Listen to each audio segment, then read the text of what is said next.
Halo, selamat datang di Orkes Obrolan Ekonomi dalam Podcast. Bersama saya, Binda Zulfia, saya mahasiswa S2 Ilmu Ekonomi. Di episode kali ini kita kedatangan Ibu Dian Rahmawati, PhD. Beliau adalah dosen dari Departemen Ekonomi Pembangunan. Apa kabar, Bu Dian? Alhamdulillah sehat. Halo semuanya. Halo. Saya cerita sedikit tentang CV-nya Bu Dian. Boleh. Oke. Jadi Bu Dian ini S1 dan S2-nya ini di UM ya Bu ya? Betul. S1-nya ini double degree dari Prodi Ekonomi Pembangunan dan juga Pendidikan Ekonomi, kemudian dilanjut dengan S2-nya di UM, di Pendidikan Ekonomi juga, dan selanjutnya di studi S3-nya di Universitas Kebangsaan Malaysia. Betul. Di episode kali ini kita akan membahas bagaimana perjalanan studi ya Bu ya? Boleh. Lika-likunya gitu Lika-likunya.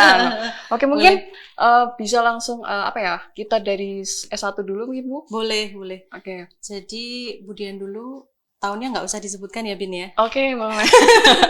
Nah, Bu Dian studi S1 double degree di Universitas Negeri Malang di Fakultas Ekonomi. Dulu namanya Fakultas Ekonomi Bin. Oh, Fakultas Ekonomi. Nah, Fakultas Ekonomi yang pertama program studi pendidikan ekonomi. Kemudian pada tahun ketiga, Bu Dian mengambil jalur double degree untuk tujuannya untuk mendapatkan gelar SE juga selain SPD gitu ya. Oh, SPD dulu jadi awalnya. Iya. Oke. Namun wisudanya bareng. Namun skripsinya 2. Skripsinya 2. Iya, jadi skripsi dalam bidang pendidikan dan skripsi dalam bidang ekonomi. Nah, dulu skripsi Bu Dian yang tentang pendidikan ya pembelajaran. Kemudian skripsi yang tentang ekonomi untuk mendapatkan gelar SE tentang kemiskinan kalau biasa itu. Nah, kemudian setelah lulus S1 lanjut studi S2 di UM juga.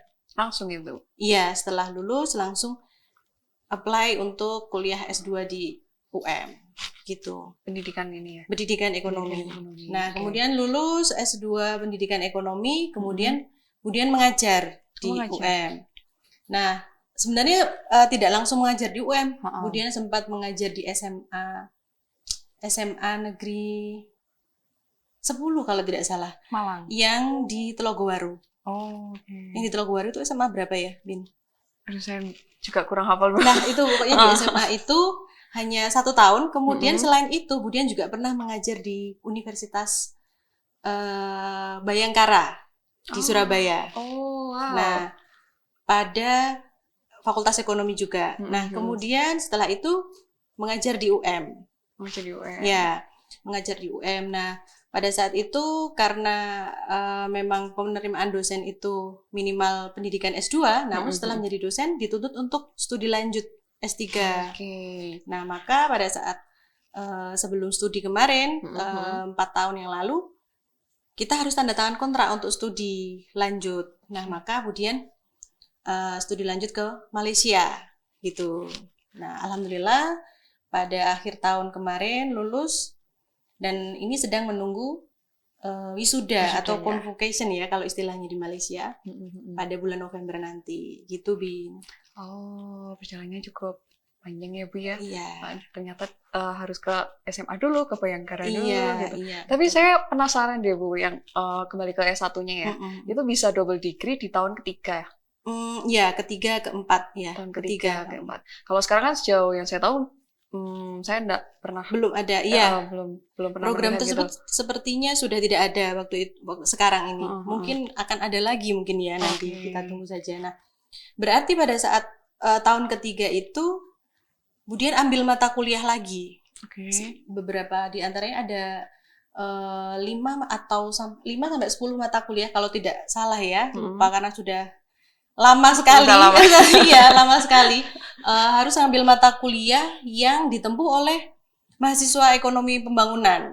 Dulu istilahnya program studinya bukan ekonomi studi pembangunan gitu dulu. ESP. Jadi menempuh mata kuliah ekonomi yang murni gitu. Misalnya dulu mata kuliah misalnya ekonomi regional misalnya tidak ditempuh di saat menempuh S1 pendidikan ekonomi, tapi pada saat mengambil double degree untuk mendapatkan gelar SE, ambil mata kuliah itu. Kemudian ada ekonomi, apalagi ya, ekonomi proyek dan lain sebagainya itu ya. Proyek, nah gitu-gitu. ya, evaluasi proyek dan seterusnya itu yang diambil oleh di mata kuliah anak murni gitu. Oke, gitu ya. Jadi ada dua skripsi yang dikerjakan dulu. Nah, kemudian mengerjakan skripsi yang pendidikan dulu, baru tahun berikutnya mengerjakan skripsi yang murni, yang ekonomi murni. Iya. Itu kalau karena temanya beda, dosen pembimbingnya gimana, Bu? Sama atau Beda juga? Beda juga, iya. Tantangannya di situ. Jadi selama studi S1 itu dulu, tantangan terberatnya itu bukan akademiknya. Oke. Justru malah ujian kehidupannya. Oh, ujian kehidupannya. Iya. Meskipun mulai dari skripsi, tesis sampai dengan disertasi, yang paling berat itu adalah cerita di luar akademiknya. Di luar akademiknya. Bagaimana kita menunggu dosen, bagaimana kita bimbingan, bagaimana kita melakukan penelitian, interaksi dengan sesama manusia ini yang paling menantang sebenarnya. Gitu, Bin. Jadi kayak kalau dulu apakah bisa janjian by? Kalau sekarang WA dulu ya, Bi ya. Iya. Zaman dulu masih pakai teknologi SMS ya. SMS, oke. Dan telepon. Dan pada saat itu untuk SMS dosen ataupun mau telepon itu harus berpikir berpuluh-puluh kali, Bin. Oh gitu. Iya. Pada saat itu mau SMS dosen itu harus dicek redaksionalnya dan jamnya kira-kira mengganggu atau tidak. Kemudian kalau sudah satu kali SMS tidak dibalas, ya kita berharap untuk semoga ini dosennya bisa ditemui, kita tunggu di depan kelas mengajarnya sampai beliau selesai, atau ditunggu di kampus sampai beliau datang gitu. Jadi tidak ada, masih belum ada WhatsApp, masih belum ada internet seperti yang sekarang ini, akses yang sangat mudah. Belum ada ChatGPT, belum ada, Perplexity belum ada, dan seterusnya, Blackboard.ai belum ada. Nah, sekarang ini teknologi itu sangat membantu dalam mengerjakan disertasi Budian. Oh gitu ya, Bu? Iya, tadi yang saya sebutkan tadi sangat membantu. Namun tantangan terberatnya adalah memang ujian kehidupannya. Gitu, mulai dari S1, S2 dan S3 gitu. Di S2 itu juga masih mirip-mirip begitu, Bu? Iya, kalau S2 itu dulu Budian meneliti tentang guru ekonomi sekota Malang. Oke. Nah, tantangan terberatnya dalam melakukan penelitian S2 itu adalah berinteraksi langsung dengan manusia yang lebih senior. Lebih senior, oke. Betul. Sama seperti kita berinteraksi langsung dengan orang-orang yang lebih senior, harus menghormati dan seterusnya, harus menjaga tata krama dan seterusnya. Nah, tantangannya di guru-guru ekonomi khususnya di sekota Malang ini ada SMA negeri 10 ya, jumlah. Seingat saya ada 10 SMA negeri di kota Malang ini. Kemudian mengambil beberapa informan, yaitu masing-masing dari sekolah tersebut, masing-masing guru ekonominya yang dijadikan sebagai informan. Nah, tantangan terberatnya itu macam-macam. Karakter orang ini kan beda-beda ya. Nah, kita mempelajari karakter orang masing-masing.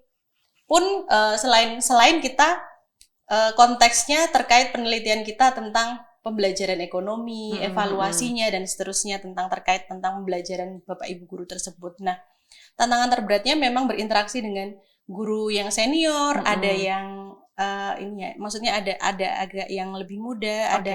Nah, tantangannya yang lebih senior.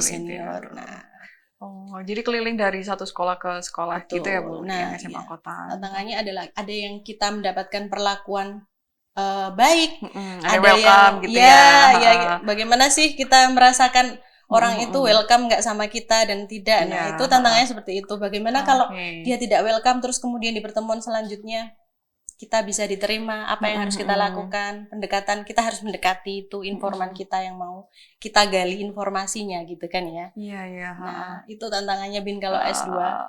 Oh gitu ya. Iya.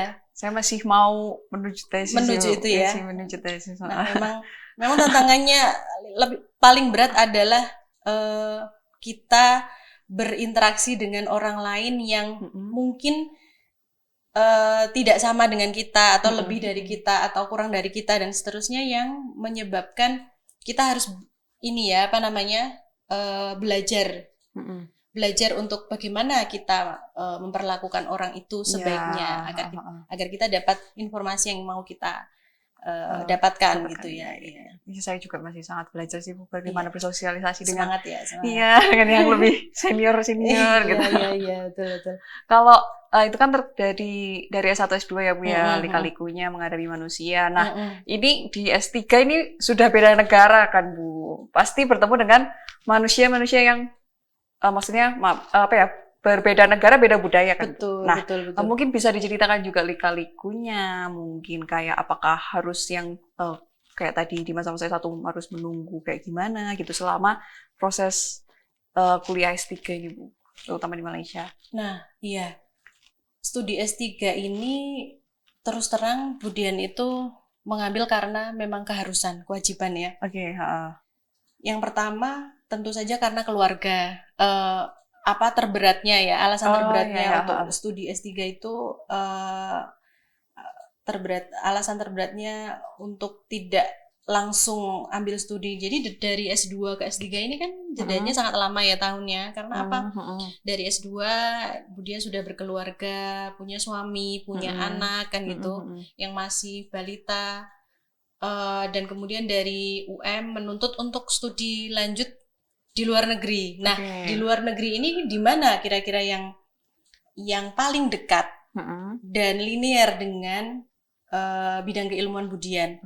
Nah, kalau di luar negeri yang paling dekat mana? Malaysia. Ya, Malaysia. Maka Budian memilih untuk ke Malaysia. Dan program studi mana yang available di luar negeri yang paling dekat itu? Nah, ternyata di Universiti Kebangsaan Malaysia itu. Nah, makanya Budian apply, daftar untuk masuk ke perguruan tinggi tersebut. Nah, dari situ banyak pertimbangan-pertimbangan. Yang pertama keluarga, nanti bagaimana ya anak saya dan seterusnya. Nah, LDR gitu ya. Ya, nah ternyata tidak LDR. Oh, tidak LDR. Ya, ternyata pada saat itu tahun 2019 awal COVID muncul di dunia ini kan gitu. Tahun Desember tahun 2019. Makanya namanya COVID-19 kan gitu kan.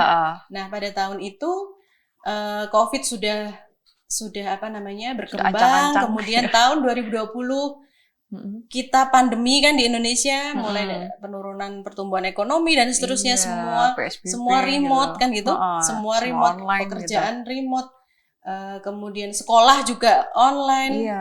Kuliah, saya juga generasi online ini Bu. Sama. Nah, pada saat itu COVID itu menjadi anugerah bagi Budian. Nah, Budian apply dan diterima di UKM, kemudian apply ke Universitas Negeri Malang untuk mendapatkan pendanaan atau beasiswa dari UM. Nah, pada tahun 2020, mulailah kuliah di Malaysia secara online gitu. Secara online, jadi tidak perlu meninggalkan keluarga dan seterusnya itu. Jadi tetap di Malang gitu kan? Iya. Budian tetap di Malang karena Budian mengambil by riset. By riset. Ya, by riset selama 3 tahun itu 1 tahun kuliah online. 1 tahun kuliah online karena hanya 3 mata kuliah yang diambil. Cuma 3 mata kuliah, 2 mata kuliah pada semester 1, 1 mata kuliah pada semester kedua. Gitu. Jadi 2 mata kuliah tersebut adalah metode penelitian kuantitatif dan kualitatif. Kemudian yang 1 mata kuliah lagi, mata kuliah bahasa Melayu. Bahasa Melayu. Iya. Karena harus ditulis dalam bahasa Melayu ya, Bu? Atau bahasa Inggris? Sebenarnya ada 2 pilihan. Ada 2 pilihan. Iya. Karena Budian memilih apply untuk dari antar bangsa.